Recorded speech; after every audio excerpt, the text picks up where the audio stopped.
Hi all, welcome to football arena. 2025 എന്ന calendar വർഷം ഇപ്പോൾ അതിൻ്റെ അവസാന ഘട്ടത്തിൽ എത്തിയിട്ടുണ്ട്. ഈ വർഷത്തിൽ ഏറ്റവും കൂടുതൽ ജേഴ്സികൾ വിറ്റഴിക്കപ്പെട്ട ഫുട്ബോൾ ലോകത്തെ താരം ആരാണ്? അതിൻ്റെ കണക്കുകൾ സ്കോർ 19 ഇപ്പോൾ പ്രസിദ്ധീകരിച്ചിട്ടുണ്ട്. അത് വിശദമായിക്കൊണ്ട് നമുക്കൊന്ന് പരിശോധിക്കാം. ആദ്യത്തെ 5 താരങ്ങളുടെ ലിസ്റ്റാണ് ലഭിച്ചിട്ടുള്ളത്. ഒന്നാമത്തെ താരം മറ്റാരുമല്ല, FC ബാഴ്സലോണയുടെ യുവ സൂപ്പർ താരമായ ലാമിൻ യമാലാണ്. ഈ വർഷം അദ്ദേഹത്തിന്റെ ജേഴ്സിയാണ് ഏറ്റവും കൂടുതൽ വിറ്റഴിക്കപ്പെട്ടിട്ടുള്ളത്. അതിന്റെ കാരണം നമുക്കെല്ലാവർക്കും അറിയാം. യമാലിന് ബാഴ്സയുടെ 10ാം നമ്പർ ജേഴ്സി ലഭിച്ചിരുന്നു. മെസ്സിയുടെ ഒരു പിൻഗാമിയായി കൊണ്ടുള്ള ജേഴ്സി ആയിരുന്നു അദ്ദേഹത്തിന് ലഭിച്ചിരുന്നത്. അതുകൊണ്ട് തന്നെ ആ ഒരു ജേഴ്സി വിൽപ്പനയിൽ വലിയ ഒരു കുതിപ്പ് രേഖപ്പെടുത്തുകയായിരുന്നു.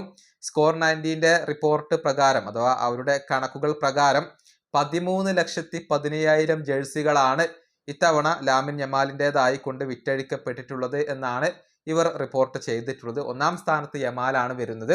രണ്ടാം സ്ഥാനത്ത് സാക്ഷാൽ ലയണൽ മെസ്സിയാണ്. 12,78,000 ജേഴ്സികളാണ് മെസ്സിയുടെ ജേഴ്സികൾ ഇപ്പോൾ വിറ്റഴിക്കപ്പെട്ടിട്ടുള്ളത്. രണ്ടാം സ്ഥാനത്ത് മെസ്സിയാണ്. മൂന്നാം സ്ഥാനത്ത് റോബർട്ട് ലെവൻഡോസ്കി വരുന്നു.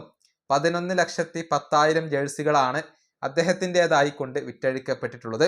നാലാം സ്ഥാനത്ത് കിലിയൻ എംബപ്പെ വരുന്നു. 10,20,000 ജേഴ്സികൾ എംബപ്പയുടേത് വിറ്റഴിക്കപ്പെട്ടു. അഞ്ചാം സ്ഥാനത്ത് വിനീഷ്യസ് ജൂനിയർ ആണ് വരുന്നത്. 9,92,000 ജേഴ്സികളാണ് വിനിയുടെ ജേഴ്സികൾ വിറ്റഴിക്കപ്പെട്ടിട്ടുള്ളത്. ഇങ്ങനെയാണ് ആദ്യത്തെ 5 താരങ്ങൾ വരുന്നത്.